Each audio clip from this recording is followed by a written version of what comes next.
जिस तरह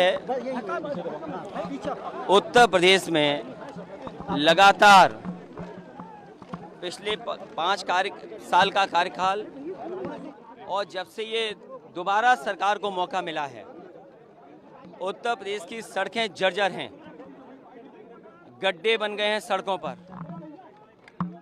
जहां किसान इस मौसम में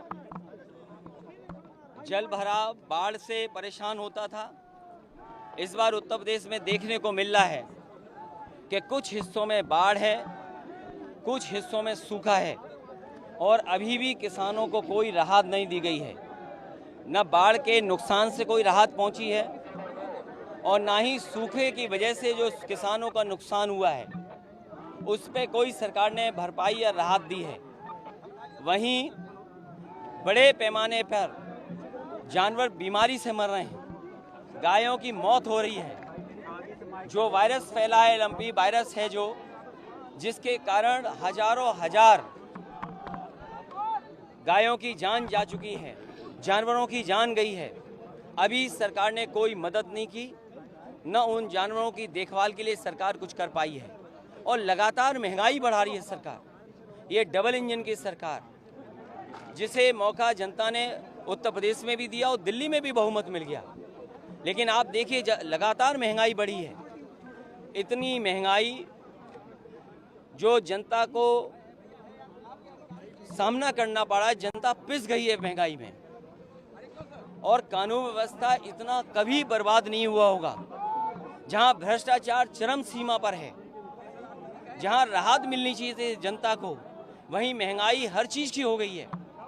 कोई कल्पना नहीं कर सकता था कि भारत जैसा ग्रामीण देश में दूध पर, दही पर, घी पर जीएसटी लग जाएगी। और न केवल जीएसटी लगाई है, बल्कि खाने पीने की चीज़ें लगातार महंगी होती जा रही हैं। और जो इन्होंने सपने दिखाए थे नौकरी और रोजगार के, आज जो संसाधन सरकार को जुटाने चाहिए थे वो संसाधन नहीं जुटा पा रहे हैं। बड़े पैमाने पर बेरोजगारी बढ़ी है, रोजगार छीने जा रहे हैं।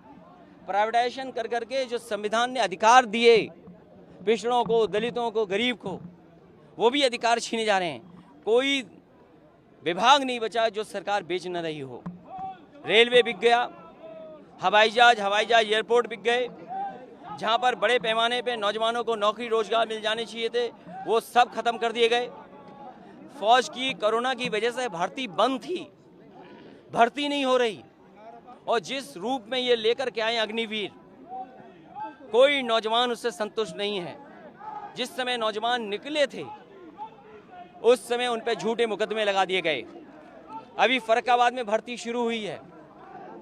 1,13,000 से ज्यादा नौजवानों ने, 12 जिले के लोगों ने फॉर्म भरे हैं, लेकिन सरकार पीठ मोड़ लेती है जब उनसे पूछा जाए कि आखिरकार कितनों को अग्निवीर में भर्ती करोगे।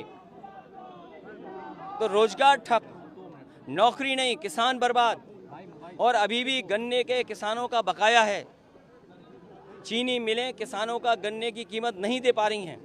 बिजली महंगी हो गई है, जर्जर हो गए ट्रांसफार्मर।